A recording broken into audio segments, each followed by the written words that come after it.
In this video, I want to talk to you about professional services in public cloud. More specifically, how do I manage time and expense projects? What are the billing options available when I set up my project? And how do billing approvals work? So in this demo, I will take you through the process. We'll address these questions and hopefully you will then be able to do your own project setup in professional services. Firstly, I want to show you which of the apps you can use in your process. Firstly, we will use the customer projects app where you create and maintain your projects. One of the main steps in this, actually the start of the whole process. From a master data point of view, you can manage your sales prices. I'm not going to handle this as part of this demo. At some stage I will create a video for that. Then we will set up project billing. We will talk about billing requests, and then we will create the customer invoice as the last step. Here's your app IDs and the roles you can look at when you want to run this process in your system. Okay, moving on to the system side. So firstly, I want to start off by creating my project. Firstly, you will select your customer from your list of available customers. You can enter your project ID. For now, I'm going to call it TE20, and you can do a project name as well. You can do a project name. You select your project manager from your list of available resources. You will set your stage. We'll talk about stage now. You'll set your project duration. The currency is defaulted from your company code. And you can also add a description of your project in a bit more detail. Okay, now you select your service organization, your cost center and profit center. Now let's go to the help topics. I want to take you through this in a bit more detail. I think customer is quite obvious. You choose your customer from your customer master records, which you want to do this project for. Your service organization is also straightforward. That's how you deliver your projects. Cost center, profit center is standard. Stage is an interesting one. The stages we're looking at from a project point of view is in planning, which is the stage we're in now. This is actually where you start your setup, where you look at what you want to do, how you want to do it. The next stage then you move on to is the contract preparation. We actually set up the billing side of things. So in planning, everything is set up. Your team, you set up your work packages, everything. The moment you change it to contract preparation, the billing area will be populated with your billing plan. Then next will be in execution. As soon as you're ready to start your project and to do billing, at this stage you will also assign your resources that you want to use. On your work packages, we'll talk about that. The moment your project is done, you can actually assign it to completed and then to closed. So these are the main stages that the project will go through. Then currency will be defaulted to your company currency, like I said. Public project is a status that you set. It's a setting. It determines if a project is visible to other project managers or only to the responsible manager. So you can actually make this available to everyone or not. Then restrict unstaffed posting. The setting allows you to control postings. So yes, you only allow staffed resources to post time, and no, if you want to allow any resource to do postings and book time against this project. Then use the project billing. There's a few options here. If you select yes, you will then use the project billing request process, which I will show you in this process, and you will use the manage project billing app. If not, then you will go through the billing proposal and debit member request process, where this app will be used. But like I said, I'm going to leave it as a yes and take you through that process. Responsibilities, you can actually add project roles in here for additional control. Like if you want to set up workflow to different roles, you can select a project controller should you wish to do that. And you saw there's some other roles as well that you can use. Okay, so that's it from a definition point of view. At this stage I'm going to create the project, and you will see it jumps to a different, you can call it a different app or a different screen, where you actually then maintain your project. You will see on the left hand side is a list of all the projects that I'm working on. At this stage there's the name that we created, the customer, the project manager, the basic information that we created, accounting information, and the project settings. But you will see there's extra tabs that was activated: work packages, team, billing, attachments, and versions. You will see that some of these are active, like work packages, team, and attachments are active. It is linked to this specific stage. The moment you change the stage to, I think it's in contract preparation, it jumps to billing. Billing will become active, right, and so on. So we will get there. For now, I'm going to click on edit. So let's create some work packages. You select your work packages tab. Now in here you specify what work will be done and who will be responsible for it. Okay. You will see that this name actually defaulted from the project name, but you can actually then enter the work package description in here, and that will help you to track what people are working on. I selected the project ID as TE20, and this is, then you can call it your WBS. That was generated for this specific work package. The duration is defaulted to the duration that I selected for the project. You can also select your work items. We'll talk about work items now a bit more, where you specify a list of items, and it will be available for the project manager when he or she creates the project. All right, I want to drill down. There's a level that you have to go down to actually add more detail. Firstly, you'll have your work package description, which you can then change here. You've got, looks like 100,000 characters.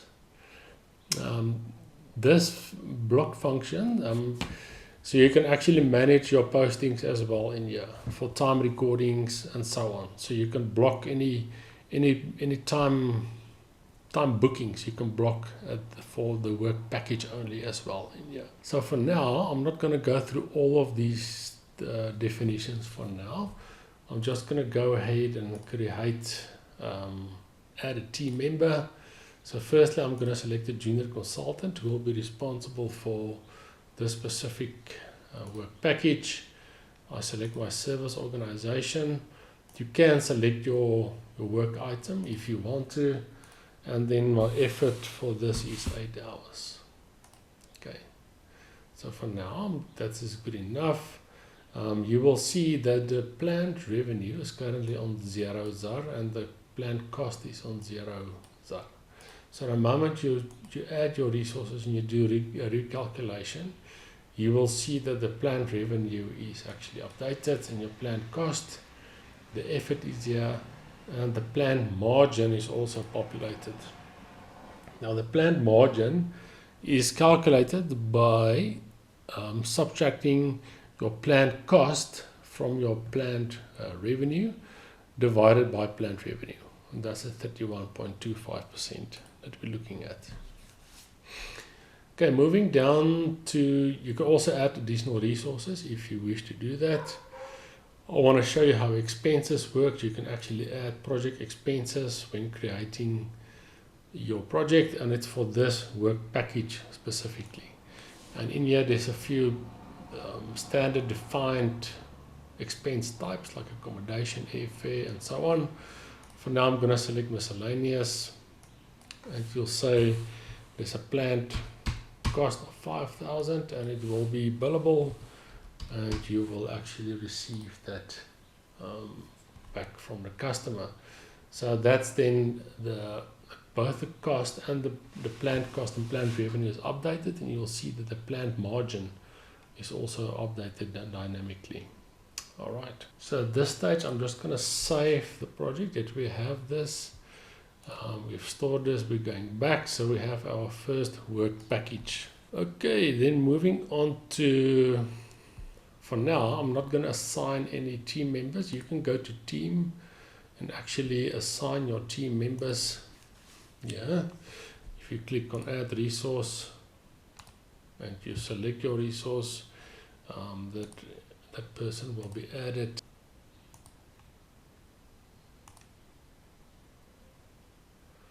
So I added the resource and you can actually save. Okay. Going back to the main screen, you actually now go and set the stage from in planning to contract preparation and you save. You will now see that the billing tab was activated. Okay, let's do the billing. So going back to our questions, the second question was, what are the billing options? Now this is very important. I want to take you through the different billing options here. In this scenario, I'm just going to do time and expenses. Right. Firstly, you do the customer reference. In this case, it's going to be TE20 reference, and then we select the customer reference date. Now, how do you manage your billing options? What SAP did, they added contract types that you can use. You'll see there's the options here: fixed price option, time and expenses, periodic service, and usage based. So I'm not going to go through all of these, what they mean. I'm just going to focus on time and expenses for today. Then what did I do? They added the product codes in here by default. This P002 is a material number, a service material, and this is the description. You can actually go and change this to whatever you want to appear on the invoice. You have to select a work package. It will update your planned revenue. You will see the profit center is updated automatically, and you enter the amount to be billed on the specific item. Alright, so what it's saying is a time and expense contract type for this work package, and this is the planned amount to be billed. If you go into the detail, you will see then you can add billing instructions. Also, this will appear on your invoice. So I'm just going to add this, and then you can define billing dates. So because I've got a one-day project, you can actually add specific dates in here. It will most probably be the end of each month or whatever period you select. The item usage I'm going to leave as time and expense for now. There are other options where you can pay on account. There's also a down payment option. I'm just going to use this for now. We cannot specify any amount here because the billing will be based on the time that is booked by the consultants or by the resources. Then we save. So that then answers what are the billing options. So next I'm going in and I edit my project again, and I change the stage from contract preparation to in execution. This means my project is ready. We started the work, and the consultants or the resources can book time. But before I can do that, I have to confirm my resources. I selected my resource, I confirm this is the guy that will do the work for me, and I save. Now this project is available for this resource to go and do billing and do work. Okay, so the next step that I want to do is I want to capture time against this project on my name. You will see that the project became available. I'm working on TE29. There's a number of hours available is 8, so I can actually go and I just drag the number of hours I worked on this project today.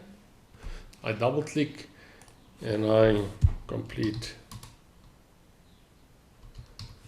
the description of what I did in the 4 hours, and I save and submit. So every resource will go through this process of booking time and keep the hours up to date on the number of hours worked. I then save and submit. So next up, the project manager will receive a mail to actually go and look at the approval of the working times. You will this resource book time. I just booked the time as recorded. This planned hours of 8 planned hours. He actually booked 4. You can look at the notes where the resource said yes, the work is done, and I approve the time for now. Right, so this is what the project manager will do. We now move into a project billing phase, and I think the question was then, how do billing approvals work? Now, let's look at how billing approvals work. Firstly, you will run the Manage Project Billing app. In here, you will then select your project. We will look for our project ID. We select the TE20 and you run it. And the time entry that I booked, you will see there's the billing element, the WBS element. The due date is today. All the details are in here. The planned revenue, billing in progress, all these amounts will update as you run through the process. The important one is to bill. It's 320 based on the hours that was booked. So you just select your billing element and you say prepare for billing. Now in here you've got a few options that you can look at your billing request. When you select this item, you will see you've got the options here to postpone this billing element with the amount or to write it off. Okay, but for now I'm just going to click on edit. You can also edit it if you want to. You can change the quantities and amounts if you want to. And save. For now I'm just going to select here again and I'm going to click on postpone. I say yes, I want to postpone it. And you will see it moves from to bill to postpone. So it will stay in this bracket until you decide that you want to process it and that you want to actually work on it. Okay. So if I select this record again and I re-include it, it will move back to the to bill section, which is in here. Right. If I want to write it off, select it again and I write it off. And it will move to the write off section, which you will then process at a later stage and write it off. For now, I'm just going to move it back to re-include it. And it's in the to bill section. You can also defer it to after date if you want to. But for now, I'm happy with what I've done here. I want to go ahead with my billing. So this actually would enable your financial controller, anybody that's responsible for checking the billing, for making sure that the correct amounts are billed, correct hours are billed, that you give this person the responsibility to work through the billing request before it's submitted for final approval. So this is like a check, and you have the options to move around, to work with the numbers, and when the financial controller is happy, they can submit it. And the project billing request is sent for approval. So what is the plan here? The plan here is to send this for final approval. It can be to a project manager or a business unit manager to actually say, yes, I'm happy with this billing, go ahead and do it. So again, if you go back to my inbox, this item will appear for that specific individual. You will see there's the revenue that we want to bill, amount. Again, you can go in and display the project billing request. So this individual, the project manager or the business unit manager, can go in and actually reject this and say, no, I'm not comfortable with this, or we have to rework this. So you'll see it gives you much more control over what you can and cannot do. If you click on here, it gives you the project details. that this person can go and look at and control what's going on here. If this individual is happy, then he or she will say, I'm happy with this, I'm comfortable, let's approve it. And the approval has gone through. So the next step, if you go to manage billing requests, so we know the financial controller did the checking, submitted the billing request, it was finally approved by the project manager. Now you can use this to monitor all your billing requests for a project or for your project. So if I select my project, there's only one billing request, but there might be multiple in this row, and in here you'll see there's the number, and then it's released. You can draw down, so the project manager can use this as well to track and trace what's going on. You can preview the invoice and see what the invoice will look like, and again this is the layout of what the invoice will look like. The final step is to create the customer invoice. We select today's date and we run it. There's our SD document. So in this step is basically you creating the customer invoice. The final step, everything is approved. The billing type that you select the CI01, and your billing date is also today. Right, so everything is pulled in, all the information. Again, you can work through this. There's your accounting data, there's your process flow, there's your project, your sales order. The sales order is created automatically when you save your project. Then, so that's a new innovation in this module. You don't have to manually go and create a sales order. It's done automatically. There's your project billing request, and then your invoice. If you save it, then you'll see your journal entries. There's your invoice number, and your journal entries are created as well. So thank you for watching this video. Hopefully it helps you a little bit to run your projects in public cloud and professional services. Please like and subscribe.